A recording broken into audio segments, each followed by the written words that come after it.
यदि किसी बेटी की कुंडली में मंगलिक दोष है, मंगलिक दोष बड़ा खतरनाक होता है।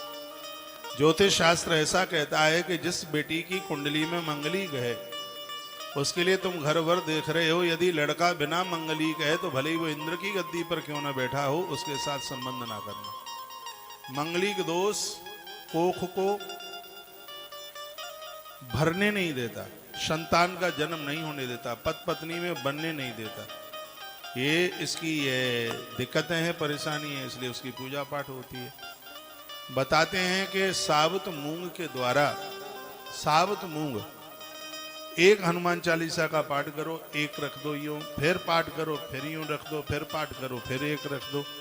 ऐसे यदि 108 हनुमान चालीसा के पास पाठ हो गए हैं तो उस साबुत मूंग को उसका आटा बनाइए और फिर उसको बेजर के आटे में मिला करके उसकी रोटी बनाइए, उसको चोपड़िए, उसके ऊपर गुड़ और चना रखिए, फिर उसको बंदर को खिलाइए। इससे मंगलिक दोष शांत होता है, समाप्त तो नहीं होता लेकिन शांत होता है। हनुमान जी के हनुमान चालीसा में इतना बड़ा प्रभाव है।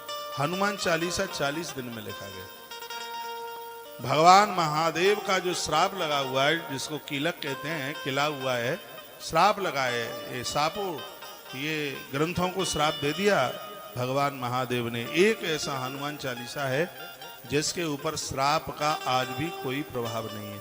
बाबा तुलसी ने बहुत ग्रंथ लिखे हैं, रामचरितमानस से भी पहले बाबा तुलसी ने हनुमान चालीसा लिखा। गोस्वामी तुलसीदास जी महाराज का सबसे पहला ग्रंथ है हनुमान चालीसा और सबसे लास्ट का जो ग्रंथ है उसका नाम है कवितावली। सबके लास्ट में उन्होंने कवितावली लिखी है और सबसे पहले उन्होंने हनुमान चालीसा लिखा। अब ये जेल में हनुमान चालीसा कैसे लिखा गया? बात उस समय की थी जिस समय अपने गुरुदेव से राम कथा हनुमान जी गोस्वामी तुलसीदास जी अपने गुरुजी से राम कथा सुन रहे थे। इनके गुरुदेव का नाम है नरहरिदास। ये यूपी में एक जगह है, एटा के पास है। वहाँ के लोग यदि यहाँ बैठे होंगे तो उनको पता होगा। एटा से 10-12 किलोमीटर आगे एक जगह है कासगंज, उसे सूकर क्षेत्र बोलते हैं। नरहरिदास जी महाराज जी का आश्रम यहीं था, उसको सूकर क्षेत्र के नाम से जाना जाता है। अपने गुरुदेव के मुख से यहीं पर वो राम कथा सुन रहे थे गोस्वामी जी। कथा सुनने के बाद वो भ्रमण के लिए निकले, वहां से चले वो आगरा वाली सड़क पर। तो रास्ते में क्या हुआ कि किसी गांव से वो निकलते हुए जा रहे थे तो उस गांव में एक जवान मौत हो गई। एक 32 साल का एक युवक की उसकी मृत्यु हो गई। 150 आदमी उसके मृत शरीर के आसपास बैठे हुए बड़ी जोर से रो रहे थे। जिसकी मृत्यु हुई थी उसकी पत्नी ने महात्मा तुलसी को जाते हुए देखा। वह दौड़ करके और चरणों में आकर के गिर पड़ी और बहुत उसने रुदन किया। गोस्वामी तुलसीदास जी के मुंह से निकल गया शब्द, अखंड सौभाग्यवती भव। बेटी तेरी मांग का सिंदूर शाश्वत रहे, हमारा आशीर्वाद है। तो निकलते हुए जा रहे थे तो लोगों ने कहा, महात्मा तुम्हारा तो दिया गया आशीर्वाद है वो तो झुठला गया, उसका तो आदमी मरा पड़ा है। बाबा तुलसी पास आए और कहा कि तुम लोग थोड़ी देर के लिए मेरे साथ कीर्तन कीजिए। 150 लोगों से कीर्तन कराया। श्री राम जय जय राम हनुमान जी का फेवरेट कीर्तन है। बताते हैं 45 मिनट कीर्तन चला। 45 मिनट के तत्पश्चात मरे मुर्दे में चेतना आ गई, मरा हुआ मुर्दा खड़ा हो गया। गोस्वामी जी के मुख से एक जयकारा निकला, सियावर रामचंद्र की जय। ये सबसे पहला ये जयकारा है वो बाबा तुलसी के मुख से उसी समय निकला, सियावर रामचंद्र की जय। मुर्दा जिंदा हो गया, मरा हुआ व्यक्ति जिंदा हो गया। पूरे देश में ये बात हवा की तरह फैल गई तो बाबा तुलसी के द्वारा एक मृत व्यक्ति जिंदा हो गया। बहुत बड़ा प्रचार हुआ उस समय में और बात तो बहुत बड़ी थी, वो साधारण बात नहीं थी। उस समय अकबर का शासन था। अकबर के दरबार में रहने वाले किसी व्यक्ति ने सूचना अकबर को दी, कहा हिंदुओं में एक ऐसा महात्मा है, भगवान राम का इतना बड़ा भगत है कि जिसने एक मरे मुर्दे को जिंदा कर दिया। फतेहपुर सीकरी में उसकी गद्दी लगती थी उसकी। तो उसने गोस्वामी जी को बुलाया, बाबा तुलसी को सूचना उसने भिजवाई कि ऐसे ऐसे बादशाह ने याद किया है। गोस्वामी तुलसीदास जी ने कहा कि हम तो अनुष्ठान में बैठे हैं, क्योंकि बाबा तुलसी कोई सरकारी महात्मा तो था नहीं, हाँ, चापलूस तो करने वाला वो था नहीं। उसने कहा मैं आ नहीं पाऊंगा, मैं इस समय भगवान के किसी विशेष कार्य में हूं। तो अकबर को बहुत बुरा लगा और अकबर ने अपने अनुयायियों को भेजा, जबरदस्ती से तुलसीदास जी को उठवाकर और फतेहपुर सीकरी की जेल में ले जाकर के बंद कर दिया। निर्दोष, कोई भी उनकी कोई गलती नहीं थी, बस ये था कि उसके हुक्म को नहीं माना, उनको जेल खाने में बंद कर दिया। अब तुलसी ने सोचा कि जेल में तो हम लगी गए हैं, करें क्या। तो पहले दिन में उन्होंने एक चौपाई लिखी, दूसरे दिन में दूसरी चौपाई लिखी, 40वें दिन में उन्होंने लास्ट की चौपाई लिखी। लास्ट की चौपाई क्या थी? जो ये पढ़े हनुमान चालीसा, जो ये पढ़े हनुमान चालीसा, होए सुख साखी गौरीसा।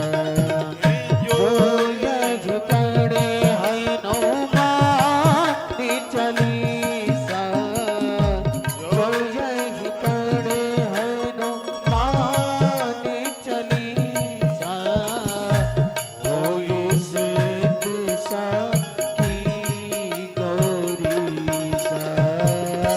जो यज पढ़े हनुमान चालीसा, होए सुख साखी गौरीसा। कहते हैं जो हनुमान चालीसा को पढ़ेगा, इसके साक्षी भगवान महादेव हैं, उसका भजन सिद्ध हो जाएगा, उसकी आराधना को भगवान स्वीकार कर लेगा। उन्होंने 40वीं चौपाई जैसे ही लिखी, उसी समय बादशाह अकबर के भवन के किले के आसपास अनगिनत हजारों बंदर ही बंदर, ये ना पता लगे कि बंदर है कितने। राजा भयभीत होकर के कांपने लगा, डरने लगा कि ये हुआ कैसे, क्या हुआ। तब किसी ने कहा कि हिंदुओं के महात्मा का तुमने अपराध किया है, ये बंदर नहीं, ये सबरे हनुमान जी के रूप हैं, ये तुम्हें जिंदा छोड़ेंगे नहीं। अकबर घुटुअन पड़ गया और हाथ जोड़ करके कहने लगा कि यदि तुम हनुमान हो तो बस मुझे इतना सा रास्ता दे दो कि मैं माफी मांगने के लिए महात्मा के चरण तक मैं पहुंच सकूं। बंदर दोनों तरफ से रास्ता देकर इधर उधर हो गए। अकबर जेल में पहुंचा, गोस्वामी जी के चरणों में लंबा होकर के लेट गया और खूब रोया, कहने लगा मुझसे गलती हो गई है, मुझे क्षमा कर दो। बाबा तुलसी ने कहा कि आज ही फतेहपुर सीकरी छोड़ करके चला जा, नहीं तो तेरे माथे के टुकड़े टुकड़े हो जाएंगे, और जब तक जिंदा रहे तब तक लौट करके यहाँ दोबारा आना मत। वहीं से अकबर ने दिल्ली को अपनी गद्दी बनाया, जब तक जिंदा रहा वो फतेहपुर सीकरी लौट करके नहीं गया। हनुमान चालीसा की रचना यूपी के फतेहपुर सीकरी, भरतपुर रोड पे पड़ता है ये स्थान। आगरा से आप भरतपुर के लिए जाएंगे तो यह शहर रास्ते में पड़ता है, फतेहपुर सीकरी। और वहां के जेल खाने में हनुमान चालीसा लिखा गया है। जो 40 चौपाइयां हनुमान चालीसा की नित्योच्चारण करते हैं, चमेली के तेल की जोत जलाकर हनुमान चालीसा का पाठ किया जाए, कितना भी बड़ा सरकारी के झूठे मुकदमे लगे हुए हैं, लोग उससे मुक्त हो जाएंगे। जेल से बाहर करने के लिए तो लिखा ही गया था हनुमान चालीसा, बड़ा अद्भुत है। कष्टों से मुक्ति के लिए तो लिखा ही गया था हनुमान चालीसा।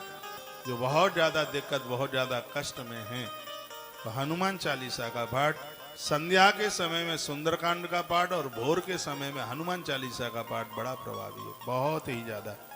यूं तो चाहे जब कीजिए, लेकिन संध्या काल में ऐसा बताते हैं कि सुंदरकांड का पाठ घृत का दिया जलाकर बड़ा प्रभावी है। हनुमान चालीसा का पाठ चमेली के तेल की जोत जला करके कीजिए, एक अनुष्ठान के रूप में कीजिए, आनंद हो जाएगा। ज्यादा नहीं, 11 हनुमान चालीसा का पाठ 11 दिन कर लीजिए, सगरे काम बिगड़े हुए बिल्कुल बन जाएंगे। इतना बड़ा प्रभाव हनुमान चालीसा का है। हनुमान जी बड़े प्रसन्न होते हैं। कल भी मैंने निवेदन किया था, अकौए के पत्ते की माला पहनाकर हनुमान जी को चमेली के तेल की जोत जलाकर यदि उनको हनुमान चालीसा सुनाया जाए किसी ने जादू टोना टोटका उल्टा पुल्टा कर दिया है, सबसे मुक्ति मिल जाती है। हनुमान जी की पूजा तांत्रिक रूप में नहीं, उसको सात्विक रूप में कीजिए। तुलसी की माला पहनकर, रुद्राक्ष धारण करके, सात्विक होकर हनुमान जी की पूजा करने वाले लोग लहसुन प्याज तक का परहेज करते हैं। लाल वस्त्र पहन करके, धुले हुए वस्त्र पहन करके और उनका पाठ किया जाए, उनका बंधन पूजन किया जाए, तो बजरंगी को प्रसन्न होने में बिल्कुल देर नहीं लगती। हनुमान जी की बड़ी से बड़ी पूजा 27 दिन में सिद्ध हो जाती है। और वर्तमान समय में इस कलिकाल में तो एक वरदान है हनुमंत लाल। जो सतवार पाठ कर कोई, छूटे हैं बंदे महासुगोई। 100 पाठ हनुमान जी के सत्यता के साथ पवित्र मुख से कर लिए जाए तो संसार के संपूर्ण भवबंधनों से व्यक्ति अलग हो जाता है। ऐसे बजरंगी, ऐसे श्री हनुमंत लाल जी महाराज, प्रभु श्री राम जी का कोई भी काम उनके बिना चलता नहीं। जिस समय लक्ष्मण को शक्ति लग गई, लक्ष्मण बिल्कुल अपने आप में एकदम बिल्कुल बेहोश थे, तो उस समय वहां बैठे तो बहुत थे, लेकिन हनुमान जी को ही बार बार पुकार करके प्रभु श्री राम जी आंसू बहाते। आइए 2-3 पंक्तियां आ लौट के आजा हनुमान, तुझे तेरे राम बुलाते हैं, लक्ष्मण के बचा लो प्राण, तुझे तेरे राम बुलाते हैं। स्वर्ग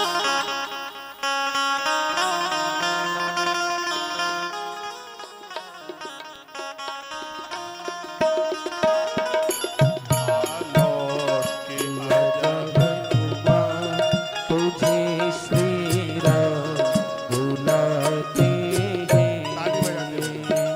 आलोक की अजय हनुमान, तुझे श्री राम बुलाते हैं। लक्ष्मण के बचा लो प्राण, लक्ष्मण के बचा लो प्राण, तुझे श्री राम बुलाते हैं। आलोक की अजय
हुआ